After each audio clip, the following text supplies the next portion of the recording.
New ইয়র্কের Jackson Heights থেকে আপনাদের সঙ্গে আছে আমি খালেদ মহিউদ্দিন। ভারত পাকিস্তানের উত্তেজনা এখন চরমে। গোলাগুলি তো চলছেই, পাশাপাশি চলছে তথ্য যুদ্ধ। এর মধ্যে কোনটা সঠিক? বিখ্যাত একটি কথাই তো আছে যে যুদ্ধের প্রথম শহীদ হচ্ছে সত্য। নানাভাবে এই তথ্য, সত্য এবং ভারত পাকিস্তানের এই উত্তেজনা, যুদ্ধ, সংঘাত, এইগুলি নিয়ে কথা বলার জন্য আমাদের সঙ্গে রয়েছেন সাউথ এশিয়ার প্রধান সম্পাদক, সিনিয়র সাংবাদিক জনাব মাসকাত হাসান। জনাব মাসকাত হাসান, আমাদের অনুষ্ঠানে স্বাগত জানাই। আপনি আমাদের সাথে যুক্ত হয়েছেন, সময় দিয়েছেন, সেজন্য আপনাকে ধন্যবাদ। মাসকাত হাসান যুক্ত হয়েছেন পাকিস্তানের করাচি থেকে। আমাদের সাথে আরও থাকছেন ভারতের কলকাতা থেকে সিনিয়র সাংবাদিক জনাব দীপ্তেন্দ্র রায়চৌধুরী। জনাব দীপ্তেন্দ্র রায়চৌধুরী, আপনাকেও আমাদের অনুষ্ঠানে স্বাগত জানাই। আপনি আমাদের সাথে যুক্ত হয়েছেন, সেজন্য আপনাকে অনেক ধন্যবাদ। আমরা প্রথমে একটু আপনাদের দুজনকে একই প্রশ্ন করতে চাই, কিন্তু আমি মাসকাত ভাইয়ের কাছেই প্রথমে একটু যাব। যে মাসকাত ভাই, আমরা যুদ্ধের আলোচনায় যাওয়ার আগে আমি আপনার কাছে জানতে চাইবো যে পাকিস্তানের যারা সাধারণ জনগণ আছেন তারা এই যুদ্ধটাকে কেমনভাবে দেখছেন। মানে ইন জেনারেল, যে তারা কি এই যুদ্ধটাকে পছন্দ করছেন? তারা কি মনে করছেন যে আসলে এই যুদ্ধটা হয়ে যাওয়াই উচিত, মানে পুরোপুরিভাবে সবার এঙ্গেজ হওয়া উচিত? তারা কি ভাবছেন? আমি আসলে একই প্রশ্ন দীপ্তেন্দ্র রায়চৌধুরী আপনাকেও করতে চাই। ভারতের জনগণ আসলে কি ভাবছেন? তারা আসলে যুদ্ধটাতে এঙ্গেজমেন্টটা সবার চাচ্ছেন কিনা, তারা কি ভাবছেন? মাসকাত ভাই, আপনি যদি প্রথমে একটু মন্তব্য করেন। পাকিস্তানে বিশেষ করে করাচিতে আমি যেটা চেষ্টা করেছি যে সাধারণ মানুষের সঙ্গে নিজেই কথা বলে দেখতে, আমার কাছে কিন্তু মনে হয়েছে যে কেউই এই যুদ্ধ চাইছে না এবং আসলে মানুষ অনেক বাস্তববাদী হয়ে গেছে এবং তারা তাদের প্রতিদিনের যে জীবনটা এটা নিয়েই ব্যস্ত। এরকম একটি যুদ্ধের চাপ তারা সহ্য করতে পারবে কিনা এ ব্যাপারে তারা সবাই শঙ্কায় রয়েছে। তারপরে ছাত্ররা যেমন তারা তাদের পরীক্ষাগুলো হচ্ছিল সেগুলো স্থগিত হয়ে গেল তা নিয়ে চিন্তিত। এছাড়া আর একটা ব্যাপার লক্ষ্য করলাম যে প্রথম থেকে কেমন জানি একটা হালকা ভাবে নিয়েছে আহ, পাকিস্তানের বিশেষ করে তরুণ সমাজ। তারা এই নিয়ে এক ধরনের মিম যুদ্ধ, রসিকতা এগুলোই বেশি করছে। সেই অর্থে ওই যে একটা যে ঘৃণার চর্চা থাকে না, বা একটা যে ওই যে অ্যান্টি ইন্ডিয়ান সেন্টিমেন্ট, ওরকম কিছু লক্ষ্য করা যায়নি। বরং তাদের কাছে মনে হয়েছে যে এ কি একটা জিনিস যে কিছুদিন পর পরই এরা একটা যুদ্ধে জড়ায় এবং অযথা সময় ক্ষেপণ হয়, এবং তারা জানে যে এই পরিপূর্ণ যুদ্ধের সামর্থ্য পাকিস্তান ভারত কারোরই নেই। এই সবই কথাবার্তার জমা খরচা, মাঝখান থেকে কিছু নির্দোষ প্রাণহানি ঘটা এবং কিছু সম্পদের ক্ষতি হওয়া। সেই দিক থেকে আমার কাছে মনে হয়েছে যে এই যুদ্ধ চায় এরকম এরকম মানুষ পাকিস্তানের সমাজে আমি দেখিনি। মাসকাত ভাই, আপনাকে ধন্যবাদ। আমি একটু দীপ্তেন্দ্র দাদা আপনার কাছে একটু যেতে চাবো। একই যদি আপনি বলেন যে ভারতের সাধারণ মানুষ। ভারতের সাধারণ মানুষের মধ্যে দু ধরনের মতামত আছে। একটা, প্রথম কথা হচ্ছে যে ভারত 30 বছরেরও বেশি সময় ধরে এই সন্ত্রাসবাদের শিকার হচ্ছে।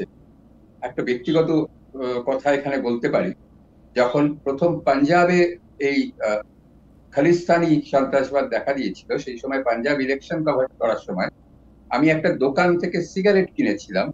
সিগারেট কিনে আমি সেখান থেকে বেরিয়ে গাড়িতে উঠে 2 মিনিটও যায়নি, প্রচন্ড বিস্ফোরণের শব্দ হয়েছিল। ওই দোকানটা সেই বিস্ফোরণে উড়ে গেছিল।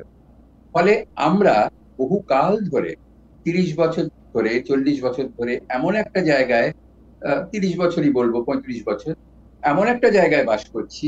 আহ, এখন তো আমি কলকাতায় থাকি, এই জায়গাটা অনেক নিরাপদ, কিন্তু দিল্লিতে এবং পুরো পশ্চিম ভারতের বিভিন্ন জায়গায়, আমি যখন দিল্লি গেছিলাম 92 সালে, প্রতিটা বাসের গায়ে লেখা থাকতো যে বসার আগে দেখে নিন সিটের নিচে বোমা থাকতে পারে। তো এইরকম একটা অবস্থার মধ্যে দিয়ে আমরা বহু বছর ধরে চলছি। ফলে বহু মানুষের ধৈর্যচ্যুতি ঘটেছে এবং তারা মনে করেন যে এই পাকিস্তান কখনো বদলাবে না। তারা সারাক্ষণ সন্ত্রাসবাদীদের সহায়তা দিয়ে যাবে এবং সন্ত্রাসবাদী পাঠাবে, সেটা বম্বেতে হোক, সেটা কাশ্মীরে হোক, সেটা অন্য যে কোনো জায়গায় হোক। কাজেই একটা আর পারের যুদ্ধ হওয়া প্রয়োজন, যাতে করে এটা শেষ হয়। অন্যদিকে আরেক দল মানুষ রয়েছেন যারা যুদ্ধটা তেমন ভাবে চান না। আমি নিজেও চাই না এই কারণে, যে আমি শান্তি চাই বলে নয়, আমি চাই না এই কারণে যে পাকিস্তানের সঙ্গে যুদ্ধ করে কোনো লাভ নেই। কারণ ধরা যাক ভারত পাকিস্তানের সঙ্গে যুদ্ধ করে পাকিস্তানকে একেবারে হারিয়ে শেষ করে দিল, পাকিস্তান দখল করে তো ভারত বসে থাকতে পারবে না, ভারতকে তো বেরিয়ে আসতে হবে। যেদিন ভারত বেরিয়ে আসবে তার পরের দিন থেকে পাকিস্তান আবার ওই জায়েশ, লস্কর সবকিছুকে আবার ইয়ে করতে থাকবে, ট্রেন করবে, আর্মির লোকেরা এসে তারা আবার ভারতে ঢুকবে, একই ঘটনা ঘটতে থাকবে। ফলে এই যুদ্ধের পথে খুব একটা লাভ হবে না, এই ধারণাটাও অনেকেরই আছে। ওকে, জনাব রায়চৌধুরী, আমি আপনাকে এই পর্যায়ে দুটা প্রশ্ন একসাথে করতে চাই। একটা হচ্ছে যে পহেলগামে যে নিরীহ ২৬ জনকে মানুষকে সন্ত্রাসীরা মেরে ফেললো, আপনি নিহতদের ২৫ জনই পর্যটক ছিল এই ভারত শাসিত কাশ্মীরের জনপ্রিয় পর্যটন কেন্দ্র এলাকায়। এই নিরাপত্তার ঘাটতিকে মানে আপনি এইটা ১০০% আপনি নিশ্চিত যে এটা পাকিস্তানি এই সন্ত্রাসীটা পাঠিয়েছে, বা এটা কি নিশ্চিত হওয়াটা আসলে সম্ভব কিনা? এক। দুই হচ্ছে যে আপনি কিছুদিন আগে ডিডি বাংলায় একটা টক শোতে কাশ্মীর নিয়ে প্রত্যক্ষ সাংবাদিকতার অভিজ্ঞতায় আপনি বলেছিলেন কাশ্মীরের জন্য স্বাধীন কাশ্মীর হলে সবচেয়ে ভালো হতো, কিন্তু আমরা দেখছি যে ২০১৯ সালে নরেন্দ্র মোদী সরকার সংবিধানের ৩৭০ অনুচ্ছেদ বাতিল করেছে, যার মধ্যে কাশ্মীর তার বিশেষ মর্যাদা হারিয়েছে, এবং মানুষকে যে পোট্রে করা একটা জায়গা থেকে সেটাতে একটা বিশেষভাবে পোট্রে করা, আমি ধর্মের কথা নাও বললাম, সেইটাও একটা চলছে। এই জায়গাটাকে যদি আপনি একটু ছোট করে অ্যাড্রেস করেন যে এই দুইটার মধ্যে আপনি আসলে। আমি যখন বলেছিলাম যে ভারত কাশ্মীর স্বাধীন দেশ হলেই ভালো হতো, সেটা হচ্ছে 1947 কথা, কিন্তু সেটা হয়নি। কাশ্মীরকে কাশ্মীরের রাজা নিজে ভারতে যোগ দিলেন, আর সেই সব পাকিস্তান ওই তাকে ইয়ে পাঠিয়ে খানিকটা দখল করলো। ফলে এমন একটা জায়গায় পড়লো যে কাশ্মীর দুভাগে ভাগ হয়ে গেল, এবং একটা স্থায়ী সমস্যা হিসেবে থেকে নেহেরু ভেবেছিলেন ইউনাইটেড নেশনসে গেলে সমস্যাটা সমাধান হবে, সমাধান তো হলোই না, বরং সমস্যাটা আরো জটিল হলো, এবং প্লেবিসাইড করতে বলা হলো, কিন্তু পাকিস্তান প্লেবিসাইডের শর্ত ছিল আর্মি দুপক্ষে চলে যায়, পাকিস্তান রাজি হলো না, প্লেবিসাইড হলো না। তারপর ৭০ বছর কেটে গেছে, সেই ইতিহাসটাকে এখন স্ট্র্যাটেজিক কারণে না ভারত না পাকিস্তান কেউ আর রাজি হবে না, কোনোদিনই রাজি হবে না, এবং তাদের দেশের মানুষেরাও আর রাজি হবে না। তো এই অবস্থায় হ্যাঁ, পাকিস্তান জঙ্গিরা ওই পারের কাশ্মীরি হতে পারে, কিন্তু তারা, কারণ পাকিস্তান বহু বছর ধরে এটা করে আসছে। আপনাদের হয়তো মনে পাকিস্তান বহুবার এটা স্বীকারও করেছে। আপনাদের মনে থাকতে পারে সেই যখন আমেরিকার চাপের সামনে পড়ে পাকিস্তানের, মানে আপনি বলছেন যে তখন যিনি জনাব রায়চৌধুরী, আপনাকে একটু কেটে কেটে আসছে, কিন্তু আমরা মূল বক্তব্যটা শুনতে পেয়েছি। আপনি বলছেন যে এটা আসলে সমস্যাটা ঐতিহাসিক এবং পাকিস্তান কোনো কোনো ক্ষেত্রে স্বীকারও করেছে। আমি এই পর্যায়ে আপনাকে একটু, জনাব মাসকাত হাসানকে আমি একটু শুনতে চাই। মাসকাত ভাই, আমার প্রশ্নের আগে আপনি জনাব রায়চৌধুরী যে কথা বলেছেন সেই কথার প্রেক্ষিতে একটু আপনার কথা একটু শুনতে চাই, যে আপনি এটাতে আসলে কি মনে করেন। আমাদের মূল প্রশ্নটা এরপরে আপনি একটু শুনেও রাখতে পারেন, যে সেটা যে ভারত শাসিত কাশ্মীরে মানুষের চাওয়া পাওয়া আমরা কিছুটা জানি কিছুটা জানি না, কিন্তু ঘটনা হচ্ছে যে বর্তমান পরিস্থিতিতে আমরা ভারতের মধ্যে একটা সর্বদলীয় ঐক্য দেখতে পাচ্ছি। ভারত সরকার সামরিক বাহিনীর অবস্থানের পক্ষে বিপুল জনমত আমরা দেখতে পাচ্ছি, কিন্তু পাকিস্তানের পরিস্থিতি এখানে কেমন? বড় দলের প্রধান ইমরান খান কারাবন্দী, তার বিপুল সমর্থকরা কি আসলে শাহবাজ শরীফের এই উদ্যোগে বা এই অংশগ্রহণের সমর্থন দিচ্ছেন কিনা? আগে যদি আপনি জনাব রায়চৌধুরী যেগুলি বলেছেন সেই ব্যাপারে যদি আপনার মতামত একটু আমরা শুনে নিতে পারতাম। কাশ্মীর ওই প্রসঙ্গটা, হ্যাঁ ঠিকই, ওই প্রসঙ্গটাতে একটু আসা যাক। যে আমি গত রাত্রেই এবং আজকের দিনে সারাদিনই ভারতের কিছু মিডিয়ায় দেখছিলাম একটা খবর যে বালুচিস্তান স্বাধীনতা ঘোষণা করেছে, বা আমরা কিন্তু এই জিনিসটা প্রায় দেখতে পাই যে ভারতের মূলধারার মিডিয়া, সামাজিক যোগাযোগ মাধ্যম, অথচ এবং কিছু বুদ্ধিজীবীও এই কথাটা খুব খোলাখুলি ভাবেই বলেন যে বালুচিস্তানের স্বাধীনতা চাই। তো এখন ব্যাপারটা হচ্ছে যে বালুচিস্তান যেদিন থেকে পাকিস্তানে যুক্ত হয়েছে তখন থেকেই বালুচিস্তানের যে বিচ্ছিন্নতাবাদী দলগুলো রয়েছে তাদেরকে অস্ত্র, ট্রেনিং, অর্থ সহযোগিতা ভারত দিয়ে থাকে এমন অভিযোগ রয়েছে। এবং কুলভূষণ যাদব নামে একজন ভারতীয় গোয়েন্দা সংস্থার কর্মকর্তা ইসলামাবাদের কারাগারে রয়েছেন, যিনি ওই বালুচিস্তানে বিচ্ছিন্নতাবাদীদের সাহায্য করতে গিয়ে ধরা পড়েছিলেন এবং এখনো উনি রয়েছেন। এর পাশাপাশি আবার দেখা গেছে যে ওই আফগানিস্তানে 2014 পর থেকে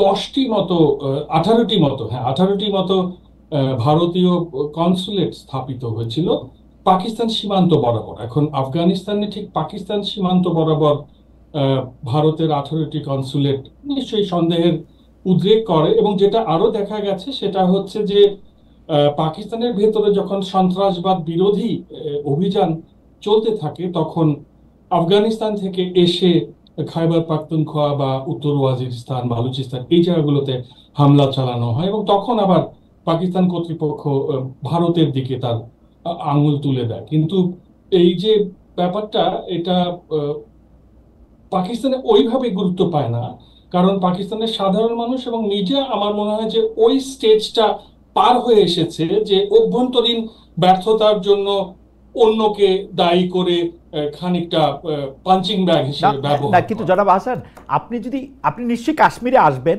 কিন্তু আপনি এই জায়গাটা একটু বলবেন কিনা যে ভারতের অভ্যন্তরে বা যেটা কাশ্মীর হোক বা বোম্বে হোক, দিল্লির নানা জায়গার মধ্যে থেকে হোক, সেইটার ক্ষেত্রে স্টেট মেশিনারি স্পন্সর করে কিনা? এইটা তো পাকিস্তান কখনো স্বীকার করেনি, কিন্তু যেটা আমার কাছে জি আমার অবজারভেশনে যেটা মনে হচ্ছে জি। যে যেহেতু বালুচিস্তানের শুরু থেকেই হুম হুম। বিচ্ছিন্নতাবাদীদেরকে ভারতের গোয়েন্দা সংস্থা সহযোগিতা করেছে, অন্যদিকে আহ, ভারতের অভ্যন্তরে পাকিস্তানের গোয়েন্দা এখানে সংস্থাও একটা প্রশ্ন করবো আমি, সন্ত্রাসীদের একটা সহযোগিতা প্রশ্ন করেছে। রয়েছে, জি আপনি বলছেন যেটা দীপ্তেন্দ্র দা, জি মাসকাত ভাই। কুলভূষণ যাদব নামে তো আসলে ভারতীয় গোয়েন্দা রয়ের আমি জিজ্ঞেস করছি কর্মকর্তাই দুর্নীতির কথা, সেখানে। আপনি বলছেন প্রথম থেকেই করেছিল, কুলভূষণ যাদব তো সেদিন ধরা পড়েছে। হ্যাঁ পাকিস্তান হ্যাঁ, যদি আমাদের ঢিল ছোড়ে, আমরা নিশ্চয়ই রসগোল্লা ছুড়বো না, আমরাও ঢিল ছুড়বো। না কাজে সেই ওইটাই কুলভূষণ যাদব ওইটাই একটা মানে আপনি ব্যাপারটা যেটা হচ্ছে যে বলছেন সেটা হচ্ছে 50 না স্পিরিট। আমি সেইখানটা জানতে না চাইছি না এই না, সময় এটা ভারতের আসলে কোন রাষ্ট্র নিউটনের তৃতীয় সহায়তা সূত্র করেছে? উভয়ের জন্যই, যে আচ্ছা, প্রত্যেক ক্রিয়ার একটি সমান ও বিপরীত প্রতিক্রিয়া। রাইট। না, আমি একটাই প্রশ্ন করছি না, না কোন আমার মনে হয় যে কোন ভারতীয় গোয়েন্দা সংস্থা সহায়তা করছে? আমার মনে হয় যে জনাব রায়চৌধুরী, জনাব আহসান শেষ করুক, আমরা এই পুরো প্রসঙ্গটা আমি শুনবো। আপনি বেলুচিস্তানের সীমান্তে ভারতীয় যে দূতাবাস বলি, আমি ভারতীয় মানে আফগানিস্তানের ওই পাশে দূতাবাস বলি বা কর্মতৎপরতা বলি, সেটা বাড়ানোর কথা বলছিলেন। দীপ্তেন্দ্র রায়চৌধুরী নিশ্চয়ই এই প্রসঙ্গে কথা বলবেন, কুলভূষণ যাদবের কথা বলেছেন, সেটা নিয়ে নিশ্চয়ই কথা বলবেন। আপনি যদি একটু কাশ্মীর প্রসঙ্গে এবং বিভিন্ন ভারতের অভ্যন্তরে বিভিন্ন হত্যাকাণ্ড সম্পর্কে, কাশ্মীর ছাড়াও আমরা কিন্তু বোম্বে এবং অন্যান্য জায়গায় দেখেছি, এগুলি ব্যাপারেও যদি একটু বলেন দ্রুত, তাহলে আমরা একটু জনাব রায়চৌধুরীকে শুনতে পারি। জনাব হাসান।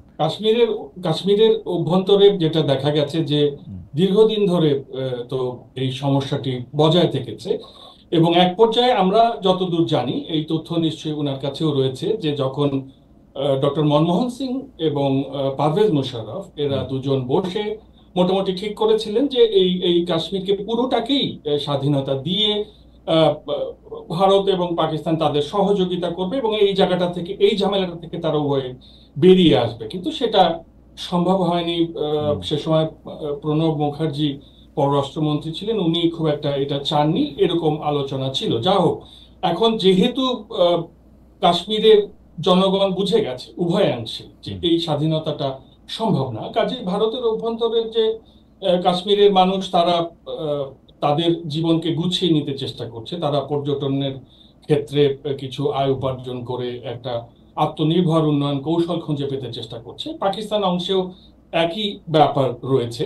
এখন ধরুন, যেভাবে ধরুন ভারতের অভ্যন্তরে পাকিস্তান হামলা করেছে এমন একটি অভিযোগ তুলে, তারপরে ধরুন ওটিকে মিডিয়ার মাধ্যমে 100 বার বলে, ওটাকে সত্য প্রমাণের চেষ্টা করে, তারপরে 10 চক্রে ভগবান ভূত এরকম একটি পরিস্থিতি তৈরি করে তারপরে পাকিস্তানের মধ্যে হামলা করে দেওয়া হলো। এইরকমটা আসলে এই দক্ষতা পাকিস্তানের মিডিয়ারও নেই বলে আমার কাছে মনে হয়েছে, বা পাকিস্তানের অভ্যন্তরে যারা সাধারণ মানুষ, তারা এই এই এই ব্যাপারটার মধ্যে খুব একটা যুক্ত হয় বলে আমার কাছে মনে হয়নি। সেই ক্ষেত্রে পাকিস্তান সরকার আমার মনে হয় যে একাই রয়েছে। আরেকটা প্রসঙ্গ এখানে জরুরি, আপনি উল্লেখ করেছিলেন যে ইমরান খানের মতন একজন জনপ্রিয় রাজনৈতিক নেতাকে কারাগারে রাখা হয়েছে। সে কারণে পাকিস্তানের বর্তমান সরকার এবং সেনা প্রশাসন কেউই তেমন জনপ্রিয় ছিলেন না। তো এই যুদ্ধটা বাঁধিয়ে ওদিকে নরেন্দ্র মোদী যেমন নিজের জনপ্রিয়তায় দোলা দিলেন, ঠিক তেমনি এখানেও দেখা গেল যে শাহবাজ শরীফের জনপ্রিয়তায় এবং অত্যন্ত অজনপ্রিয় সেনা প্রধানের জনপ্রিয়তায় খানিকটা দোলা লেগেছে। সব মিলিয়ে এই যুদ্ধে সাধারণ মানুষই ক্ষতিগ্রস্ত হলো, উভয় পক্ষের ক্ষমতা কাঠামো বেশ উপকৃত হয়েছে জনাব বলে আহসান, মনে এই হচ্ছে। পর্যায়ে আমার একটা ছোট্ট, আপনি যদি একটু অনুবাদ মানে আমাদের একটু সাহায্য করেন, যে কাশ্মীরে যখন 25 জন পর্যটক সহ 26 জনকে মেরে ফেলা হলো এবং সেই সময়ে তাদের ধর্মীয় পরিচয় নিশ্চিত হওয়ার চেষ্টা করা হয়েছে বা হয়েছে, এইটা যখন খবর হলো, পাকিস্তান এই খবরটাকে সরকারিভাবে কিভাবে মানে প্রতিক্রিয়া জানালো? গোটা বিশ্বে যেভাবে শোক প্রকাশ করা হয়েছে, সাধারণ মানুষের এরকম যদি মানে মর্মান্তিক মৃত্যুর ঘটনা ঘটে, অফিসিয়ালিও জানিয়েছে, মানে অফিসিয়ালিও একইভাবে একইভাবে জানিয়েছে, স্টেটমেন্ট অফিসিয়ালি জারি একইভাবে করেছে জানিয়েছে। মানে আপনি তো বাংলাদেশের মিডিয়াও খুব খেয়াল করেন, ধরেন বাংলাদেশ এটাকে যেভাবে নিন্দা জানিয়েছে, পাকিস্তানের নিন্দা জানানোর ভাষাটাও কি প্রায় একই রকম ছিল, মানে the standard draft, we do not want this kind of thing? একই, মোটামুটি আপনার শোক প্রকাশের ভাষা একই হয়। সেক্ষেত্রে ডক্টর ইউনূসের ভাষাটা সবচেয়ে ভালো হওয়াটাই স্বাভাবিক। আচ্ছা, জনাব আহসান, আপনাকে ধন্যবাদ। যেহেতু আমি জনাব রায়চৌধুরীর কাছে একটু যেতে চাই। জনাব রায়চৌধুরী, আপনি বলতে চাইছিলেন, প্রশ্ন করতে চাইছিলেন। আমি যে জিনিসটা আমি দেখি আর কি, সেইটাও আপনাকে একটু বলি, যে অতীতের কথা যদি আমরা বাদ দিই, গত 1, 2, 5 বছরে আমরা কিন্তু দেখেছি যে পাকিস্তানের পক্ষ থেকে ভারতের সাথে কূটনৈতিক সম্পর্ক উন্নয়নের একটা চেষ্টা আমি দেখি, কিন্তু ভারত যেন একটা সিদ্ধান্তই নিয়ে রেখেছে যে পাকিস্তানের সাথে তার কোনো রকম কোনো, যেটাকে বলা হচ্ছে, কোনো ধরনের কোনো জল চলো সে করতে দিবে না। মানে একটা খেলা, একটা টুর্নামেন্ট, এটা পাকিস্তানে হবে না, দুবাইতে হবে, কিন্তু তোমার আমার দেশে খেলতে আসতে হবে।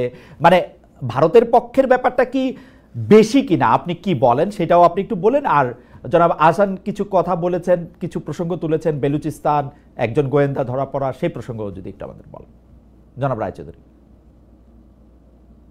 আপনার বাড়ির পাশে যদি একজন কুখ্যাত ডাকাত থাকে, সারাক্ষণই অস্ত্র শস্ত্র নিয়ে রয়েছে এবং যে কোনো সময় মেরে দিতে পারে আপনাকে, আপনি কি তার সঙ্গে খুব দহরম মহরম করবেন না করবেন?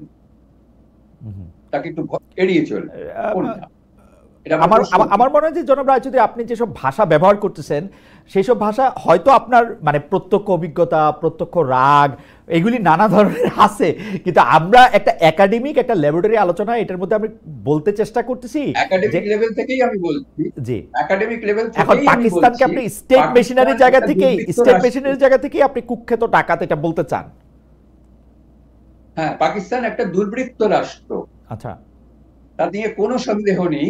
কারণ ভারত কতবার প্রমাণ দেবে? আচ্ছা, আপনি তো সাংবাদিক, কাজে আপনার জানার কথা যে জি, ভারত কত ক্ষেত্রে দেখিয়েছে আর যে পাকিস্তান করেছে, এবং কতবার পাকিস্তান সেটা ডিনায়াল মোডে অস্বীকার করে গেছে। অর্থাৎ একটা শুধু দুর্বৃত্ত ডাকাতই নয়, মিথ্যাবাদী রাষ্ট্র, সারাক্ষণ মিথ্যে কথা বলে যায়। আজমাল কাসাব ধরা পড়ার পর প্রায় 6 মাস পর্যন্ত বলে গেছিল যে না না না, ও আমাদের লোকই নয়, ও আমাদের লোকই নয়। তারপর মানলো হ্যাঁ ও আমাদের, এবং শুধু আজমাল কাসাব ধরা পড়েছিল বলে, না হলে বাকিরা যদি ধরা না পড়ে যেত, যেমন মেরে ফেলা হয়েছে, তাহলে ওরা বলতে চিনিই না কোনোদিন। এইরকম কোন দুর্বৃত্ত প্রতিবেশী যদি কোনো দেশে থাকে, ভারতের অত্যন্ত দুর্ভাগ্য। আপনারা তো দুজনেই বাংলাদেশের মানুষ, আপনাদের সঙ্গে কি কোনোদিন আমাদের সম্পর্কে এরকম জায়গায় গেছিল? কোনোদিন কি আপনাদের সঙ্গে এরকম ঝগড়া, বিবাদ, মারামারি হয়েছে? কেন হবে? আজকে বাংলাদেশে নতুন কিছু গন্ডগোল হচ্ছে, ভারতের সাথে বাংলাদেশের ঝগড়া, বিবাদ, মারামারির মধ্যে আমরা কি পাকিস্তানকে টানবো, নাকি এর মধ্যে আসলে একটু ভারতেরও দায়? আমার প্রশ্ন যে কেন বাংলাদেশের সঙ্গে হলো না, নেপালের সঙ্গে, আপনাদের সঙ্গে কি বাংলাদেশের সঙ্গে তো হয় নাই দাদা। একটা জিনিস খেয়াল করেন, বাংলাদেশ তো আসলে মানে পাকিস্তানের মতো নিউক নাই বাংলাদেশের হাতে। আপনারা দেখেছেন, যেটা নিয়ে আপনিও অনেকবার লিখেছেন, প্রতিবাদ করেছেন। মনে করেন কাঁটাতারের বেড়ার মধ্যে ফেলানিকে ঝুলায় রাখলেও, গরু চোর বলে অনেক লোককে মেরে ফেললেও তো কিছু হয় না। বাংলাদেশের ক্ষেত্রে তো বাংলাদেশ সেই জোর, আর কোথায় কিছু হয় না। গরু চোর বলে মেরে ফেলে শাস্তি পায়নি, এরকম উদাহরণ আপনি দিতে পারবেন? আমি ভারতে গরু চোর বলে মারা হয়েছে, আমি শাস্তি পেয়েছে এই উদাহরণ তো আমি জানি না। মানে দুই দেশের কথার মধ্যে আমি দেখুন, আপনারা যদি একটা ন্যারেটিভ তৈরি করতে চান, হ্যাঁ, যে আমরা একটা প্রশ্নের জবাব দিতে, কিন্তু আপনারা না, দাঁড়ান এক সেকেন্ড, কাশ্মীরের প্রসঙ্গে আসছি, তার আগে বলুন তো যে বাংলাদেশে হিন্দুর পার্সেন্টেজ হাফ হয়ে গেল, আর ভারতে যত মুসলমান ছিল 10% ছিল 51 সালে হুম। সেটা বেড়ে 14% হলো। হ্যাঁ, তার মানে কি খুব প্রমাণ হয় যে হিন্দুরা এবং না ভারতবর্ষ সেটাকে আপনি ভীষণ মুসলিম বিরোধী? সেটাকে আর সেটাকে দাদা আপনি হিন্দু মুসলমান ব্যাপারটা না দেখেও মুসলমানের সংখ্যা বাড়া মানে আপনি তো এটা এরকমও দেখতে পারেন যে ইন্ডিয়া বেশি অপরচুনিটির দেশ, সেজন্য মুসলমানরাও আসছে বা থেকে যাচ্ছে, হিন্দুরাও যাচ্ছে। আপনি সেটাকে অত্যাচারের জায়গায় কেন মানে যেমন যাই হোক আমরা কারণ আজকে এই প্রসঙ্গে না, ন্যারেটিভটা এই প্রসঙ্গে হ্যাঁ, না না না, আপনি শুনুন, এই জি যে ন্যারেটিভটা, জি বালুচিস্তানে প্রথম থেকে ভারত ইয়ে পাঠিয়ে, ভারতীয় গোয়েন্দা সংস্থা তাদের মদত দিত। এই যে ন্যারেটিভ তৈরি করার চেষ্টা করা হচ্ছে, তখন ভারতের সেই ক্ষমতা ছিল? তখন ছিল ভারতের? ছিল না তো। কাজে তখন মদত দেওয়ার কোনো প্রশ্ন নেই। না তখন না আমার কাছে পাকিস্তানের কিন্তু ক্ষমতা ছিল, না আমার কাছে ভারতের ক্ষমতা ছিল যে জি আমার কাছে কিন্তু মনে হয় দাদা, যদি আপনি যুক্তি বা তর্কের খাতিরে বলেন, একটা রাষ্ট্রের আরেকটা রাষ্ট্রের অভ্যন্তরীণ ব্যাপারে মদত দেওয়ার জন্য খুব ক্ষমতার প্রয়োজন হয় না। এইটা আপনি কে এই এই এই উলানি দেওয়ার জন্য আপনার জন্য অন্য অনেক রাষ্ট্র, অনেক শক্তি আপনাকে সাহায্য করবে মনে হয় আর কি আমার। কেউ তখন এসবে করতো না। তখন যেহেতু এই ন্যারেটিভটা কেন তৈরি হচ্ছে আমি বুঝতে পারছি, তার কারণ পাকিস্তান গুন্ডা পাঠিয়েছিল কাশ্মীর দখল করার জন্য, বাধ্য করে রাষ্ট্র হতে পারতো, কাজে ভারতও করেছিল, এটা বলতে হবে। প্রমাণ আছে?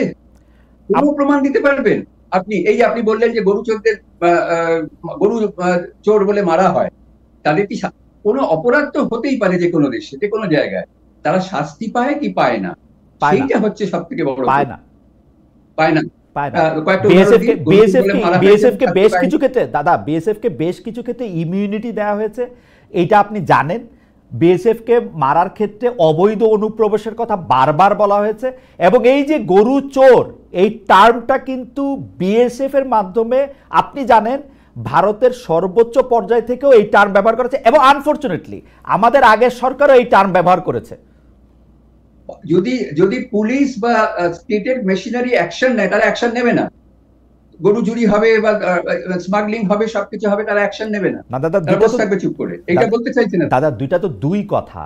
আপনি তো একটা অ্যাকশন নেবেন, আরেকটা হচ্ছে আপনি গুলি করবেন, এবং সেই গুলিটা দেখানোর জন্য আপনি কাঁটাতারে রেখে দিবেন। এটা পৃথিবীর যে কোনো দেশ হইলেই আপনার সাথে যুদ্ধ করতো কিন্তু, বা অ্যাটলিস্ট কথা বলতাম। আপনি বাংলাদেশে উদাহরণ দিলেন বলে আমি বললাম, বাংলাদেশের ক্ষেত্রে ভারতের সেই শক্তি নাই, এবং আপনি জানেন যে দক্ষিণ এশিয়ার অনেক দেশেরই ভারতের বিপক্ষে দাঁড়িয়ে এই শক্তি আসলে নাই।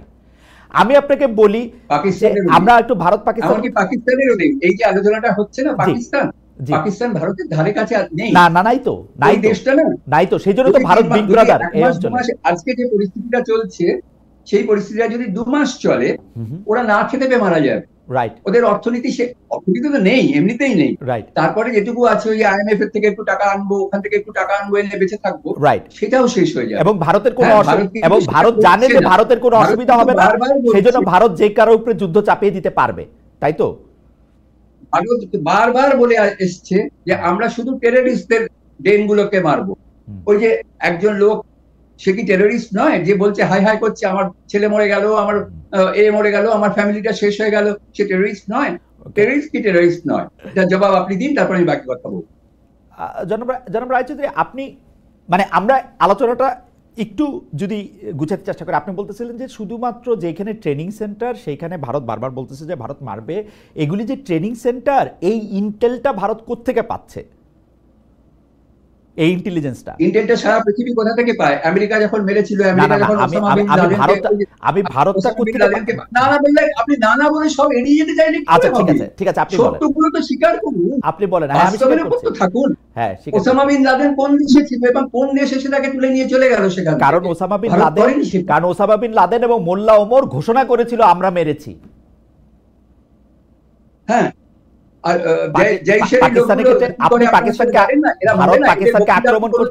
ভারত পাকিস্তানকে আক্রমণ, মানে উনাকে কি এইটাও প্রমাণ আছে যে তাকে পাকিস্তান স্টেট হিসাবে স্পন্সর করতেছে ওই টেররিস্টকে? অবশ্যই। দাউদ ইব্রাহিমকে কে প্রোটেক্ট করে রেখেছিল? ওকে, না না না, দাউদ ইব্রাহিম বম্বের প্রথম অ্যাটাকের জন্য দায়ী, তাকে কে প্রোটেক্ট করে রেখেছিল? না না, সেটাও কি আপনাদের জানা নেই? সেইটা আপনি যদি দাউদ ইব্রাহিমের কথা বলেন, জনাব রায়চৌধুরী, আমরা আবার আসবো, তাহলে আপনি শুধু পাকিস্তানকেই যে তাকে পাকিস্তানি যে শুধু তাকে প্রোটেক্ট করেছে সেটা আপনি একভাবে বলতে পারবেন না। এটার সাথে অনেকগুলি ইন্টারন্যাশনাল জিনিস জড়িত, টাকা জড়িত, মাফিয়াগিরি জড়িত, ব্যবসা জড়িত। আপনি পাকিস্তানি স্টেটকে ছবি বারবার বেরিয়েছে, এবং গত 20 বছর ধরে সে যেখানে রয়েছে সেটা পাকিস্তান নয়, সেটা পৃথিবীর বাইরের কোনো জায়গা, মঙ্গল গ্রহ। ওকে, আপনি আপনি আপনার বলেছেন। আমি একটু জনাব মাসকাত হাসান আপনার কাছে জানতে চাই যে জনাব মাসকাত হাসান, আপনি এই বিষয়টা পাকিস্তানের জনগণের কথা আপনি বলছিলেন যে যারা এই যুদ্ধটা চান না তাদের কথা আপনি বলতেছিলেন, কিন্তু এইটা তো ঠিক যে ভারত সেই বম্বের হোটেলের কথাও যদি আমি বলি, মুম্বাইতে যে হোটেলের আক্রমণ, ভারত কিন্তু বারবার আক্রান্ত হয়েছে, এবং বারবার আক্রান্ত হওয়ার পরে আমরা নানা ধরনের গ্রুপের কথাও আমরা শুনেছি যে অমুক গ্রুপ, তমুক গ্রুপ, তমুক গ্রুপ। এদের প্রতি আমি যদি স্টেট স্পন্সরশিপের ব্যাপারটা একটা অস্বীকৃতি জানানোও আমি দেখি, কিন্তু এইটা তো সত্য যে ওইখানে যখন মানুষ মরছে, ওইখানে যখন সন্ত্রাসী হামলা হচ্ছে এই পক্ষে বা পাকিস্তানে, তখন মনে হচ্ছে যে হ্যাঁ এটা ঠিকই হচ্ছে। আপনি কি মনে করেন না যে আসলে এই যুদ্ধটাকে পাকিস্তান আসলে ডেকে নিয়ে আসছে? আমরা কিন্তু সম্পর্কের উন্নয়নের জায়গা থেকে, মানে আমি বলবো যে 85 থেকে অ্যাটলিস্ট 95 সাল পর্যন্ত আমরা কিন্তু সম্পর্কটা একটা জায়গায় যাক সেটা আমরা দেখতে পাচ্ছিলাম, কিন্তু ধীরে ধীরে নানা কারণে, মানে কার্গিল থেকে শুরু হয়ে নানা কারণে এটা আসলে আরেকটা জায়গায় যাচ্ছে। আপনি এটাকে কীভাবে দেখেন? এবং এই যুদ্ধটাকে, মানে সোজা প্রশ্নটা যদি আমি এভাবে করি, এই যুদ্ধটাকে পাকিস্তানই আসলে ইনভাইট করতেছে কিনা, পারবে না লাগবে না জেনেও? 2014 সালে পেশাওয়ারে একটা শিশুদের স্কুলে ইসলামের নামে সন্ত্রাসী হামলা হয়েছিল, আপনার মনে আছে নিশ্চয়ই।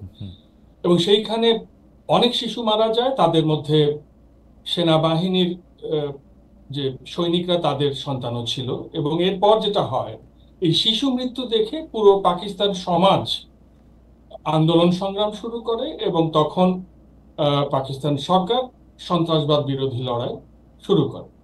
এর পাশাপাশি পাকিস্তানকে IMF এর লোন পাওয়ার জন্য সে যে গ্রে লিস্টে ছিল, এই যে সন্ত্রাসবাদ, সোভিয়েত যুদ্ধের পরের সন্ত্রাসবাদ বা 9/11 এর সময় আমেরিকাকে ওয়ার অন টেররে সাহায্য করতে গিয়ে সন্ত্রাসবাদ, এসবের কারণে পাকিস্তানের মধ্যে যে সন্ত্রাসবাদ বৃদ্ধি পেয়েছিল, তাতে FATF নামে যে একটি অর্থনৈতিক সংস্থা রয়েছে প্যারিস ভিত্তিক, তাকে তার অনেকগুলো শর্ত পূরণ করতে হচ্ছে।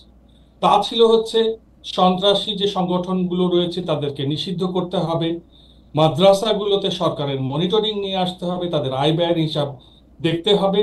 এবং এইভাবে পাকিস্তানে এই টোটাল ইসলাম পন্থাটা 2014 পরে এমন একটি অজনপ্রিয় জায়গায় গিয়েছে।